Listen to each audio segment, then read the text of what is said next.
सही, thank you. अच्छा जी, class एक दफ़ा दोबारा पूछ रही हूँ, आपको आवाज़ आ रही है?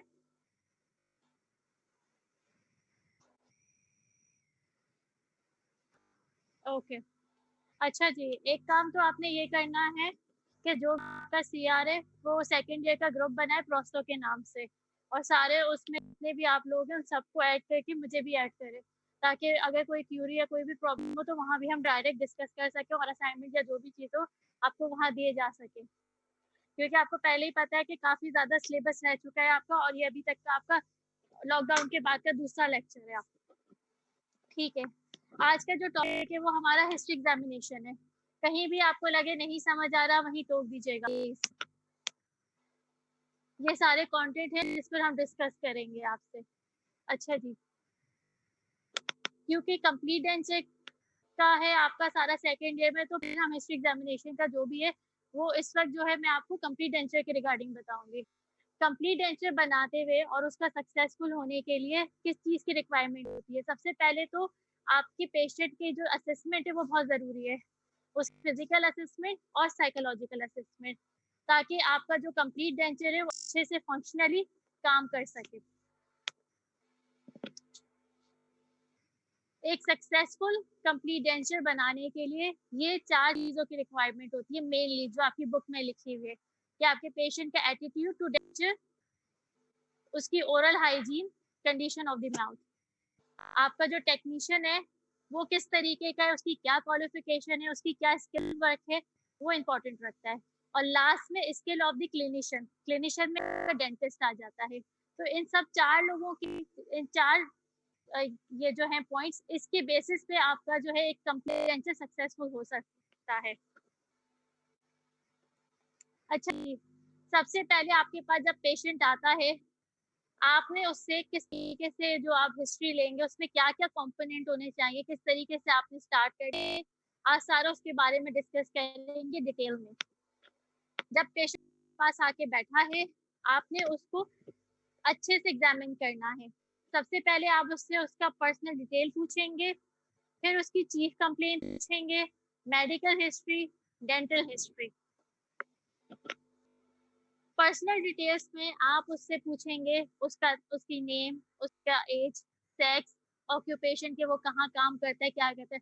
ऑक्यूपेशन की रिक्वायरमेंट इसलिए होती है कि आपको उसके स्टेटस का पता चल जाए कि वो पेशेंट इतना अफोर्डेबल है भी या नहीं। आप खुद सोचिए, एक पेशेंट है मजदूर और आप उसे कह रहे हैं भाई आपका जो दांत रिप्लेसमेंट करना है और हम इम्प्लांट का आपको ऑप्शन दे रहे हैं 45,000 1 लाख, पेशेंट कैसे अफोर्ड करेगा? इसलिए ऑक्यूपेशन पूछने का ये रीज़न होता है। उसके बाद फिर आप उसका कॉस्मेटिक इंडेक्स देखते हैं और पर्सनैलिटी जो है उसकी हाउस क्लासिफिकेशन के अकॉर्डिंग देखते हैं कि पेशेंट का एटीट्यूड किस तरीके का है। कॉस्मेटिक इंडेक्स और ये जो आपकी हाउस क्लासिफिकेशन है, ये आगे आपको और फर्दर अच्छे से एक्सप्लेन किया जाएगा कि ये क्या है। अच्छा जी, हाउस क्लासिफिकेशन में हम क्या करते हैं, पेशेंट के एटीट्यूड को चेक करते हैं। हमने उसको डिवाइड किया हुआ है क्लासेस वाइज़। अगर एक पेशेंट है कि ये कहे कि जो डेंटिस्ट कहेगा मैं वही करूँगा, तो वो जो होता है वो फिलॉसफिकल कहलाएगा पेशेंट आपका, कि उसने हर चीज़ आपकी डेंटिस्ट पे छोड़ दी है, कि जैसा भी डेंटिस्ट कहेगा मैं उस तरीके से काम करवा दूँगा और इसी वजह से उस पेशेंट का प्रोग्नोसिस ज़्यादा अच्छा होता है, बेस्ट होता है और एक्सीलेंट होता है। प्रोग्नोसिस आपका आउटकम होता है या रिज़ल्ट होता है जो हम काम करेंगे। फिर आपके पास एक पेशेंट ऐसा आता है जो बहुत सारे सवालात करे आपसे और अपनी डिमांड्स भी दे कि मुझे इस तरीके की रिक्वायरमेंट है, दाँत ऐसा होना चाहिए, नज़र ना आए, सफ़ेद हो या जो भी है उसकी रिक्वायरमेंट। तो उस टाइप के जो पेशेंट्स होते हैं उन्हें एग्ज़ैक्टिंग कहते हैं। वो आपके क्लास 2 में आते हैं। फिर एक पेशेंट ऐसा भी होता है जिसके लिए आप जितना भी कर लें वो कभी खुश नहीं होता। वो इमोशनली अनस्टेबल ही रहेगा आपके लिए। उसके लिए जिस तरीके से भी काम करें, कितना ही अच्छा अपना आप उसको दें, लेकिन उसने कभी भी खुश नहीं होना। उसने हमेशा उसमें कोई ना कोई इश्यूज़ निकालने कि डॉक्टर साहब ये दाँत का कलर ऐसा नहीं है, अच्छा नहीं है, ये तो नज़र आ रहा है, ये खाने में इश्यू कर रहा है, मतलब उसके हमेशा इश्यूज़ ही चलेंगे। तो इस टाइप का पेशेंट जो आपका होता है वो हिस्टेरिकल कहलाता है और इसी वजह से उसका प्रोग्नोसिस वर्स्ट होता है और अच्छा नहीं आता। फिर आपका एक पेशेंट ऐसा होता है जो इंडिफरेंट में है, इनडिफरेंट में अमूमन वो पेशेंट्स होते हैं जो खुद मोटिवेट नहीं होते, वो किसी वजह से आ जाए काम करवाने, लेकिन उनका जो खुद की मोटिवेशन होती है वो नहीं होती। फॉर एग्जाम्पल एक पेशेंट है, वो कहेगा कि मेरे जो है मतलब अगर बच्चों ने कहा है मैंने काम करवा लिया, या बच्चा है वो पेरेंट्स के साथ है तो उसने कहा कि मैं तो अम्मी की वजह से आ गया, फादर की वजह से आ गया, वरना मेरा तो कोई ऐसा नहीं था, कीड़ा लगा तो लगा रहने दो, देखा जाएगा। तो इस टाइप के जो केसेस होते हैं, उस टाइप के जो पेशेंट्स होते हैं उन्हें डिफरेंट कहते हो। वो इजीली हर चीज में गिव अप कर देते हैं अपना, बन रहा है कि मतलब वो लीज बॉदर होते हैं हर चीज को लेकर, हर टाइप के प्रोस्थेटिक को लेकर, तो वो इनडिफरेंट में आ गए। तो हमने टोटल 4 चीजों के बारे में पढ़ा इसमें। फिलोसफिकल, जिसमें पेशेंट टोटली डिपेंड होता है अपने डेंटिस्ट पे, और इसी वजह से उसका प्रोग्नोसिस बेस्ट होता है। अच्छा, ये जो आपकी हाउस क्लासिफिकेशन है, ये मोस्ट इंपॉर्टेंट क्लासिफिकेशन है। ये आप थर्ड ईयर में आ जाए, फाइनल ईयर में आ जाए और ऑनवर्ड्स भी, ये बहुत इंपॉर्टेंट होता है। तो प्लीज इसको अच्छे से याद रखिएगा, और इसमें अगर आपको कोई भी इशू हो तो आप बाद में भी डिस्कस कर सकते हैं, क्योंकि ये जो है आपका सवाल जो एग्जाम में आता है इस टाइप का एमसीक्यू बना हुआ होता है, उसमें एक सिचुएशन दे दी जाएगी और ये 4 नाम लिखे हुए होंगे तरीके से, और इसमें से ये कहा जाएगा कि ये पेशेंट किस कैटेगरी में आता है, आइदर ये फिलोसफिकल पेशेंट एग्जैक्टिंग है, या इंडिफरेंट है, हिस्टेरिकल है। ये बहुत इंपॉर्टेंट क्लास है आपकी। उसके बाद आती है चीफ कंप्लेन। चीफ कंप्लेन जो होती है वो आपकी मेन कंप्लेन होती है, जिसकी वजह से पेशेंट आया है। सबसे पहले आपने हिस्ट्री में पेशेंट का बायोडेटा लिया, तो वो उसकी पर्सनल हिस्ट्री मतलब उसका पर्सनल डेटा हो गया। हिस्ट्री में सबसे पहला आपने पेशेंट का बायोडेटा लिया। दूसरे नंबर पे पेशेंट से सवाल करना है कि आप किस वजह से आए, मतलब क्या उसका बेसिक रीजन था यहाँ आने का आपके पास, तो वो उसकी चीफ कंप्लेन होगी, मेन कंप्लेन। और उस मेन कंप्लेन में आप उससे पूछोगे कि फॉर एग्जाम्पल पेशेंट खुद आपको बता देगा कि जी मैं मेरे दांत नहीं है, मुझे खाने में तकलीफ हो रही है, तो आपको अंदाजा हो गया कि पेशेंट यहाँ इस वजह से आया कि उसे अभी स्टैटी इशू नहीं है, वो खूबसूरती के लिए नहीं आया, वो सिर्फ और सिर्फ चाहता है कि उसके दांत लग जाए ताकि वो खाना पीना उसके लिए आसान हो जाए। तो इस तरीके से जो उसकी बिल्कुल मेन कंप्लेन है वो उसके लिए आया है, वो जो है आपकी चीफ कंप्लेन में आती है, और वो कंसिस्ट करती है इन सब चीजों पे कि पेशेंट को जो है पेन तो नहीं है, सेंसिटिविटी तो नहीं है, स्वेलिंग तो नहीं है, फिर उसके अलावा जो है उसे खाने पीने में तो कोई प्रॉब्लम नहीं है, और जो है उसके अपीयरेंस वगैरह को आप देख रहे होते हो कि जो है वो दांत टूटा हुआ है, दांत है या नहीं है, दांत कोई डिस्कलर तो नहीं हुआ हुआ। तो जितनी भी चीजें जो आप विजुअलाइज कर रहे होते हो उस वक्त पेशेंट की बात सुनते हैं, तो वो आपकी चीफ कंप्लेन के अंदर ही होती है। उसके बाद आपकी आती है, अच्छा बुक में जो है एचओपीसी नहीं लिखी हुई जो बुक है, लेकिन अमूमन हम जो पेशेंट के पास जब आते हैं तो उसमें हम सबसे पहला डेटा के बाद आप उसकी मतलब जो है उसकी ये जो है चीफ पूछते हैं, और तीसरे नंबर पर उसकी एचओपीसी पूछते हैं। एचओपीसी जो होती है आपकी हिस्ट्री और प्रेजेंटिंग कंप्लेन होती है। पहले पेशेंट का आपने बायोडेटा पूछा, दूसरे नंबर पर आपने पेशेंट की चीफ कंप्लेन पूछी, तीसरे नंबर पर आपने उसी कंप्लेन की पूरी डिटेल पूछी। अब वो डिटेल कैसे हुई, वो आपकी एचओपीसी कहलाएगी कि पेशेंट आया, पेशेंट ने कहा कि मुझे खाने में प्रॉब्लम हो रही है और मैं चाहता हूँ कि आप जो है दांत लगवा दें, तो वो जो चीज होगी वो आपकी हो गई मेन चीफ कंप्लेंट, आपकी प्रेजेंटिंग कंप्लेंट। पीसी आपकी प्रेजेंटिंग कंप्लेंट।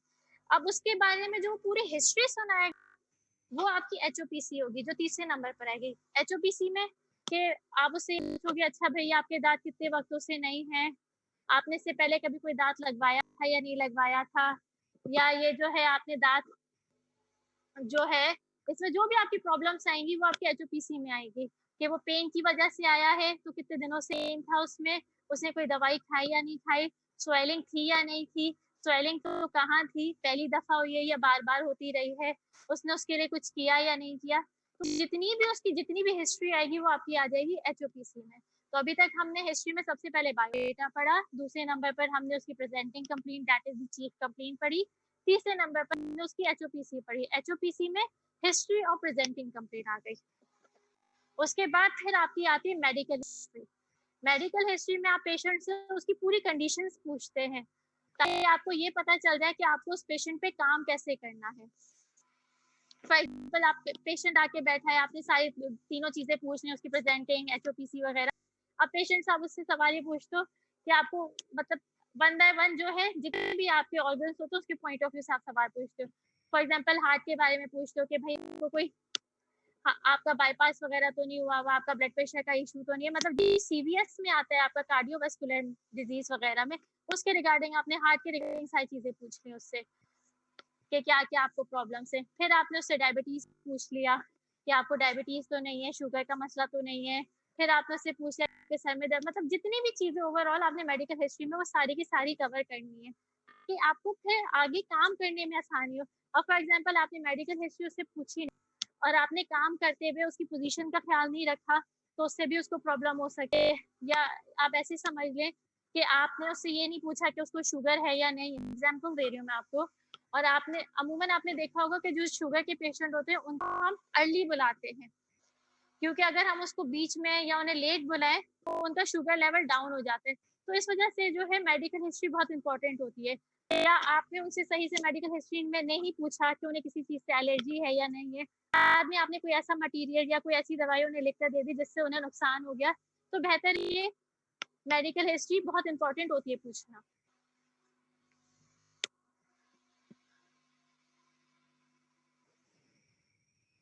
तो ये जितनी भी चीजें ये सारा यही है कि मेडिकल हिस्ट्री जो है वो फर्दर आपकी जो है डिवाइड। अच्छा, ये जो चीज है ना कि condition affecting the treatment methodology और ये जो है कंडीशन इफेक्टिंग द ट्रीटमेंट, ये सारी चीजें आपके लेवल पे इतनी इंपॉर्टेंट नहीं है, आपको सिर्फ सुपरफिशियली पता होना चाहिए इन सब चीजों का।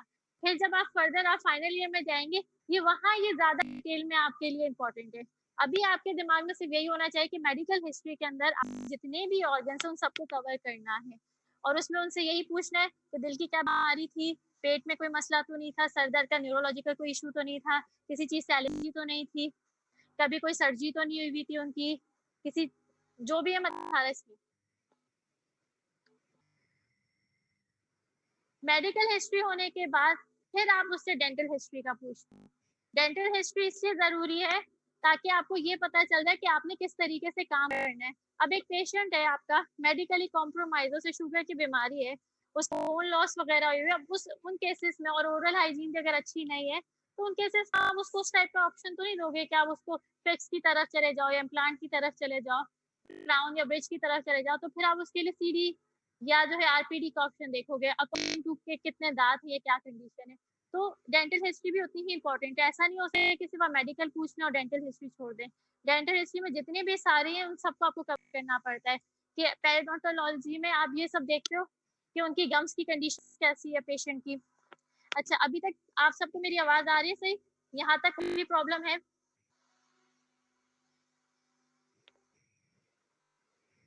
क्लास? अच्छा ठीक है, यहाँ तक कोई क्यूरी? सबको समझ आ रहा है? बार बार रिपीट करने का सारा इशू यही है कि मैं डायरेक्ट आपसे अभी कांटेक्ट नहीं कर पा रही हूँ, तो मुझे ये है कि पता नहीं आपको समझ आ रहा है या नहीं, क्योंकि आप वैसे ही बहुत बेसिक है, सेकंड ईयर का इशू है आपका। अच्छा चलें, थैंक यू। सही। फिर भी ग्रुप याद से आप प्लीज आज बना लीजिएगा ताकि आगे फर्दर इश्यूज ना हो। और जो अभी तक मैंने आपको चैप्टर पढ़ा दिया है इंट्रोडक्शन तो वो मैं आपको ईमेल कर दूंगी जब आप ग्रुप बना लेंगे और ईमेल आईडी अपनी कोई शेयर कर देंगे तो मैं आपको वो चैप्टर भेज दूंगी। जहाँ तक इस चैप्टर की बात है इसको भी भेज दूंगी, फिर मतलब आपको इसके लिए प्रॉब्लम नहीं होगी कि लेक्चर्स का इशू नहीं आएगा, लेक्चर्स आपको भेज दिए जाएंगे। और अभी इस वक्त को सिर्फ आपके दिमाग में कॉन्सेप्ट ये होना चाहिए कि सिर्फ आपने अपने जितने भी हैं क्यूरीज वगैरह को दूर करना है, क्योंकि इस वक्त जो है आपका एग्जाम इतना इंपॉर्टेंट नहीं होता है, सेकंड ईयर में सिर्फ आपकी बेस बनाई जाती है ताकि आपके कॉन्सेप्ट्स क्लियर हो हर चीज को लेके।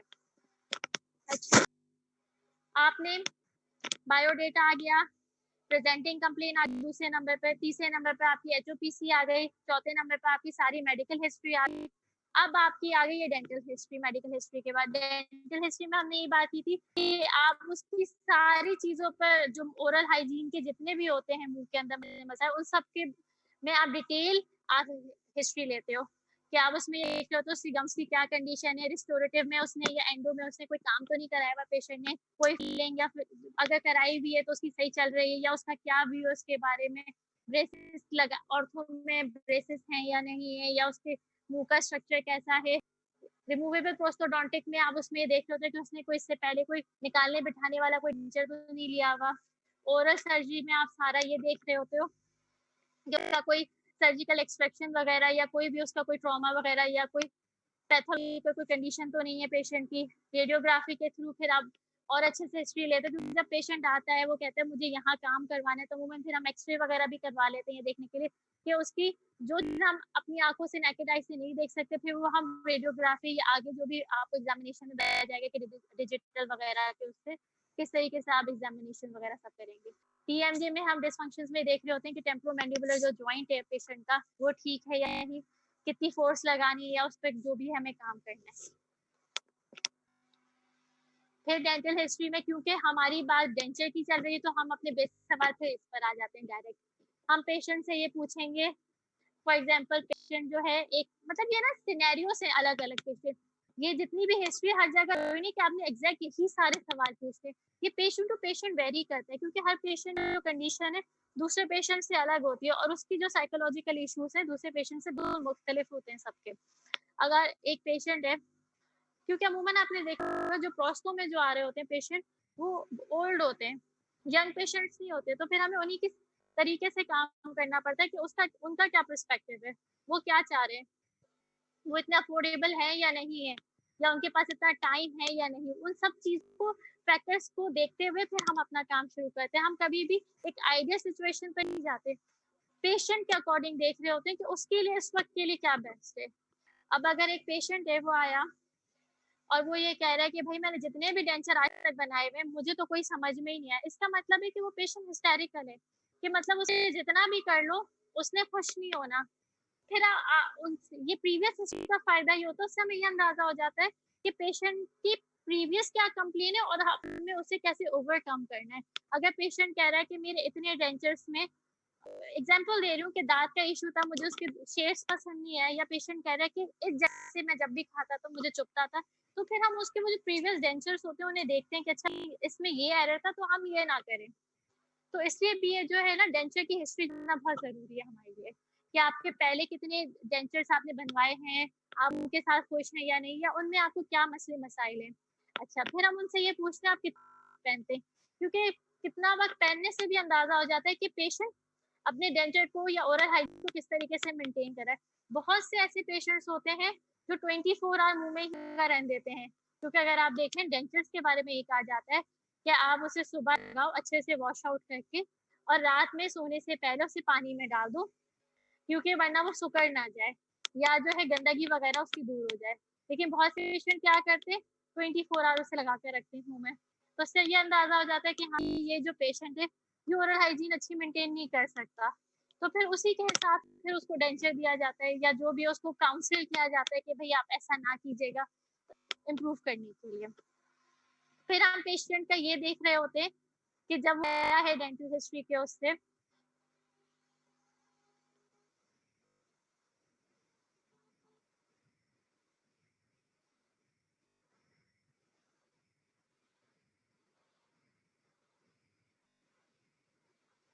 आपको आवाज आ रही है स्टूडेंट्स? क्योंकि मेरी जो है स्क्रीन आगे बढ़ नहीं रही है शायद।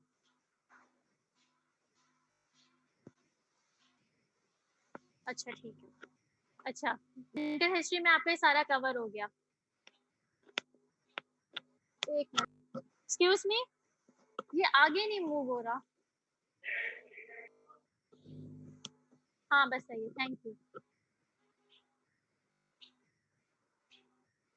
अच्छा, डेंटल हिस्ट्री में यही सारी चीजें जो अभी मैंने आपसे डिस्कस ऑलरेडी कर दी कि how many dentures you have या हाउ लॉन्ग वॉन, और ये सारे चीजें यही के पेशेंट का एटीट्यूड क्या है डेंचर के साथ, पेशेंट की एज या पेशेंट ऑक्यूपेशन एटीट्यूड उसका, ये सारी चीजें ऑलरेडी हम डिस्कस कर चुके हैं।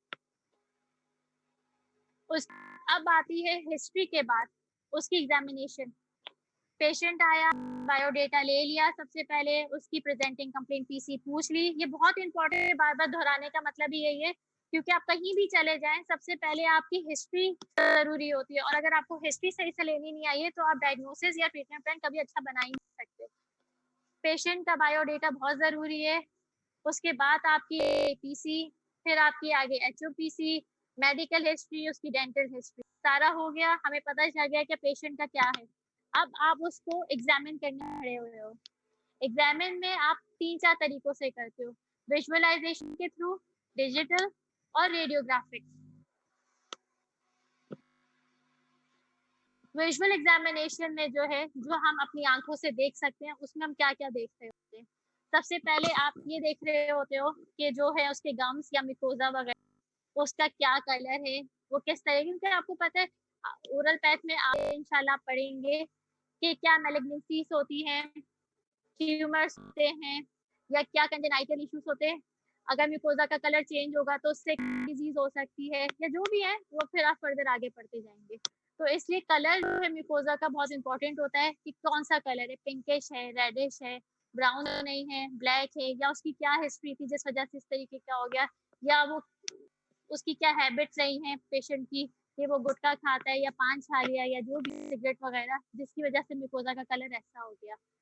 उसके बाद फिर आप पेशेंट का ये पूछते हैं कि जो उसने प्रोस्थेटिक लगाया हुआ था, मतलब प्रीवियसली उसकी अगर हिस्ट्री है तो उसको उसमें क्या क्या इश्यूज आए थे, या उसकी वजह से उसके मुंह में क्या क्या नुकसान हुए। क्योंकि पहले के टाइम पर, अभी भी शायद प्रैक्टिस होती हो, लोग क्या करते हैं जब आप कंप्लीट डेंचर बना रहे होते हैं, मुंह में चिपकाने के लिए वो उसमें, तो ये हम सब आगे अच्छे से ना फर्दर अच्छे से डिस्कस करेंगे। ये जो रबर डिस्क है आप सेक्शन की, या तो ये डेंचर में वो लगाते थे। नेक्स्ट टाइम जब मैं आऊंगी आपको जो है फिर ये कोशिश करूंगी कि वीडियो पर आकर आपको ये सारी चीजें दिखा दूं, ताकि आपको और समझने में आसानी हो चीजों को।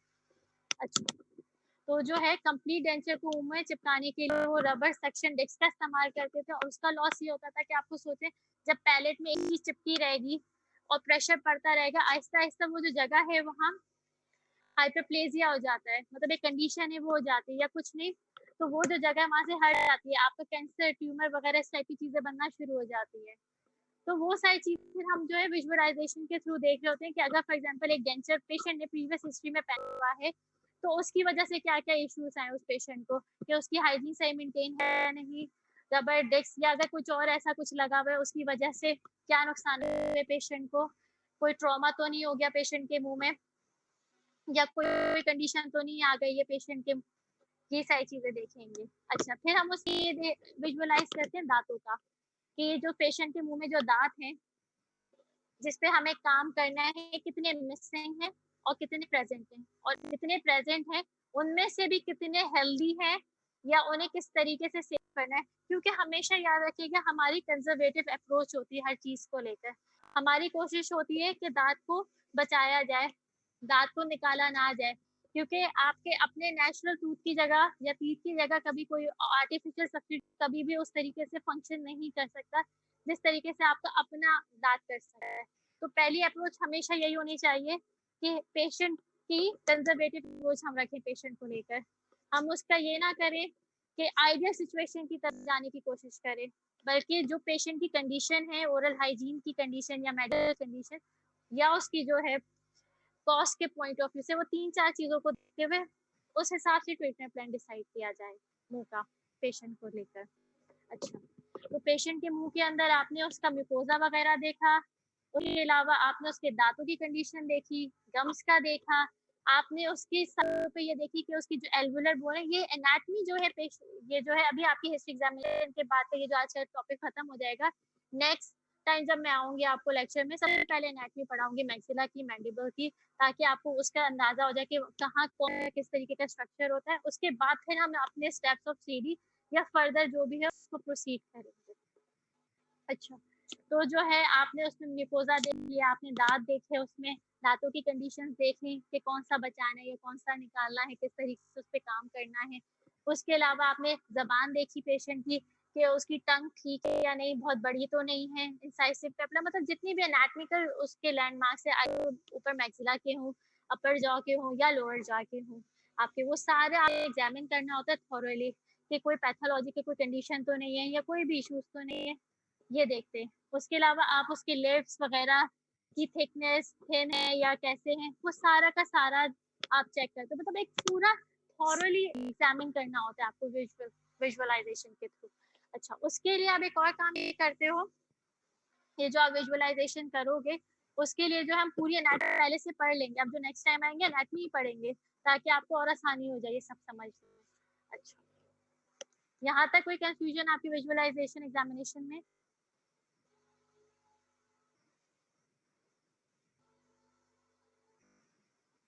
मेरे पास किसी का मैसेज नहीं आ रहा अभी तक, किसी को कोई इशू तो नहीं है? क्योंकि अब लेक्चर इतना लंबा रह नहीं गया है, हार्डली थोड़ा सा रह गया है। ओके,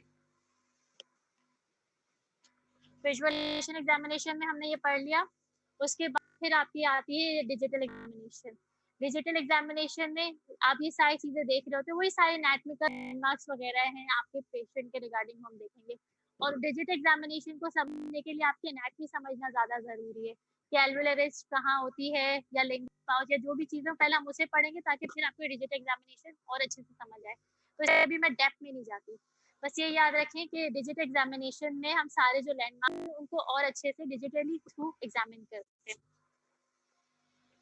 लास्ट आपका रह जाता है रेडियोग्राफिकल एग्जामिनेशन। रेडियोग्राफिक एग्जामिनेशन आपकी फर्दर डिवाइड हो जाते हैं दो में, एक आपका इंट्रा और एक आपका एक्स्ट्रा होता है। जो मुंह के अंदर हो और एक्स्ट्रा जो बाहर की तरफ हो। इंट्रा में आपके पास ये जितनी भी फिल्म्स वगैरह ये सब आ जाते हैं और उनके व्यूज आ जाते हैं। जैसे इंट्रा में आता है एक पेरियापाइकल एक्सरे, एक्लूजल एक्सरे, लेटरल, और ये जो है आपका टोपोग्राफिकल एक्लूजल व्यूज आ जाते हैं।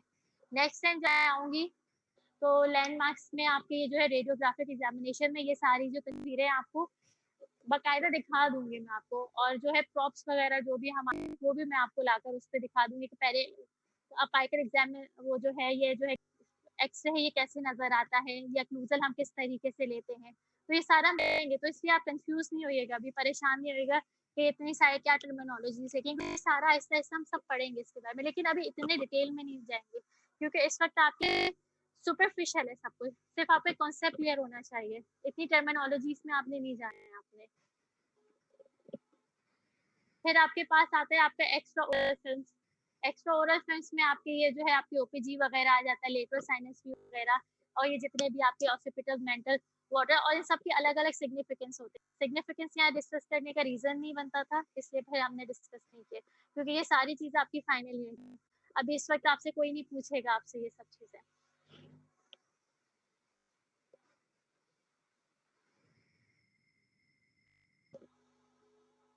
बस आपका लेक्चर आज यहीं तक है। यहाँ तक अभी तक कोई प्रॉब्लम आपको,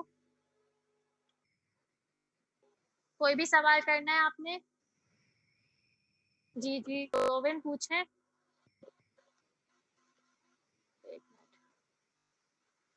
क्या लिखा है बेटा, किसी को भी कोई सवाल करना है? क्लियर है मैम, अच्छा ठीक है। अच्छा देखिए, अभी स्लोली स्लोली इसलिए चल रही, ज्यादा टर्मिनोलॉजी का इस्तेमाल इसलिए नहीं कर रही कि अभी आपके लिए बहुत न्यू है, और सबसे मेन चीज ये कि हमारा एक दूसरे से डायरेक्ट आई कांटेक्ट नहीं हो रहा, तो वो भी एक बहुत बड़ा रीजन है चीजों को समझने के लिए। बिल्कुल परेशान होने की जरूरत नहीं, और काइंडली प्लीज मैं आप सबसे आप लोगों से कह रही हूँ कि एक ग्रुप बना ले ताकि वहाँ हर चीज आसानी से डिस्कस की जा सकती है, और आपको असाइनमेंट ज्यादा बड़े नहीं दूंगी, छोटे छोटे असाइनमेंट्स दूंगी ताकि आपके सिर्फ कॉन्सेप्ट क्लियर हो। तो काइंडली आज की तारीख में ग्रुप बना लीजिएगा आप लोग। यहाँ तक कोई सवाल बता दीजिए ताकि फिर यही आपका लेक्चर आज के लिए एंड किया जाए। नेक्स्ट टाइम आपको सारी इन चीजों की तस्वीरें दिखा दी जाएंगी। थोड़ा सा ग्रुप में है, आप ऐड नहीं उसमें,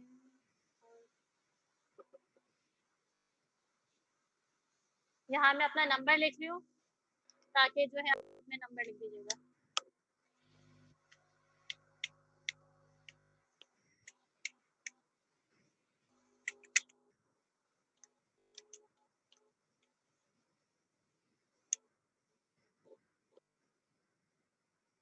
तो इस नंबर पर आप ऐड कर लें, इससे भी जो भी मसले मसाइल हो आप डायरेक्ट उससे मुझसे पूछ सकते हैं वहाँ।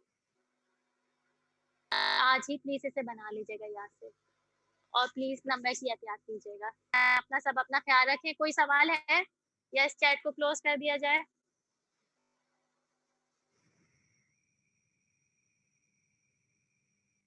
क्लास कोई सवाल है?